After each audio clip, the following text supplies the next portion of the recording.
Merhaba arkadaşlar, İmre'nin Dünyası kanalına hoş geldiniz. Bugün sizlerle sihirli iksir diye hitap ettiğim sihirli karışımımı sizlere anlatacağım. Bu sihirli iksirimiz içtiğimizde vücudumuzdaki tüm mikroorganizmaları mikroplardan koruyacak. Boğazımızdaki enfeksiyonlara, solunum yolları enfeksiyonlarına iyi gelecek. Bu sihirli içeceğimiz bağışıklık sistemimizi de güçlendirecek. Bunun için gerekli olan malzemelerimiz 8 diş sarımsak, bal, bir tane boş kavanoz, sarımsağımızı dövmek için havanımız ve hemen elma sirkemiz geliyor ve elma sirkemiz. Bunların hepsini karıştıracağız ve sizlere muhteşem bir iksir hazırlayacağız. Ben bu sarımsaklarımı havandan daha rahat çekebilmek için küçük küçük küpler halinde doğruyorum. Bunların hepsini küçük küçük doğruyoruz ve havanımızdan döveceğiz. Bu sarımsağı biliyorsunuz ki her derde devadır. Sirkeyle balla karıştığı zaman gerçekten bağışıklık sistemimizi güçlendirip boğaz ve solunum yolu enfeksiyonlarında bizleri rahatlatacak güzel bir antibiyotik özelliği taşıyan güzel bir kür oluyor. Mucizevi iksir diyorum ben buna. Bunu güzelce şöyle havanımızda bunu bütün acı suyunu vermesi için iyice dövüyoruz. Yalnız normalde biz bu sarımsağı döverken içine tuz katarız. Burada tuz atmamaya özen gösterin. Tuz katmıyoruz. Bunu iyice ezdim ki acı suyunu komple versin. Gördüğünüz gibi bu şekilde hazırladım. Şimdi yapmamız gereken boş bir kavanoz.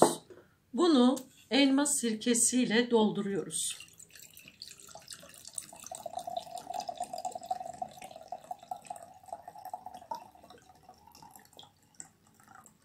Bu kadar yeterli. Yaklaşık şöyle 2 parmak kadar boşluk kalacak. Bunun içerisine hemen sarımsaklarımı atıyorum. 8 diş iyice acı öz suyunu salacak şekilde dövdüğümüz sarımsaklarımızı atıyoruz. Neredeyse kalan sarımsaklarım gidiyordu. Böyle ufak tefek iş kazaları olur. Bunun bütün sarımsakların gelmesini istiyorum. Ve bu karışımımın içine şöyle göz kararı da atabilirsiniz. Şöyle 3 yemek kaşığı kadar balımı katıyorum.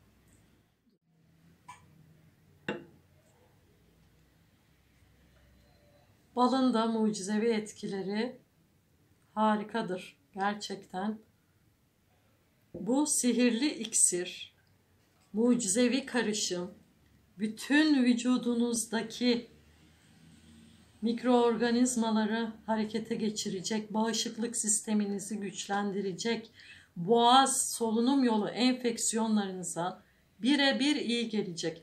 Bunu koyduk. Hemen bunu da buradan kaldırıyoruz. Güzelce karıştırıyoruz bunu. Balın erimesini sağlıyoruz. Karıştırıyoruz. Bunu bu şekilde hazırladıktan sonra arkadaşlar ben bunun kapağını kapatıyorum. Kış aylarında geceleri balkonda ayazlatabilirsiniz. Ama diğer zamanlarda buzdolabınızın ışığının görmeyeceği, ben bunu sebzelik bölümünde sebze meyvelerin en arka kısmına güzelce ağzını kapattıktan sonra bir hafta ayazlatıyorum. Bu sihirli iksir bir hafta ayazlandıktan sonra boğaz enfeksiyonu, solunum yolu enfeksiyonu, kendinizde bir kırgınlık, bir halsizlik gördüğünüzde herhangi bir mide probleminiz yoksa sabahları aç karnına bir yemek kaşığı bir hafta boyunca tüketmeniz yeterli. Ama mide rahatsızlıklarınız varsa bunu tok karnına, yani sabah kahvaltı yaptıktan sonra içindeki sarımsakları ile birlikte sarımsaklarını da çiğneyin.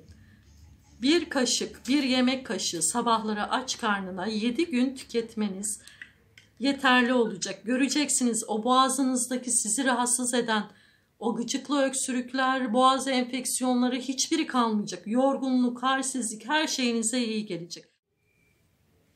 İksirimiz, karışımımız bu. Her zaman olduğu gibi söylüyorum, hamile olanların, emzikli annelerin, kronik rahatsızlığı olanların, şeker, tansiyon ve vücudunda bu bileşenlerden herhangi birine karşı alerjisi olan kişilerin doktorlarına danışmadan kullanmasını istemiyorum.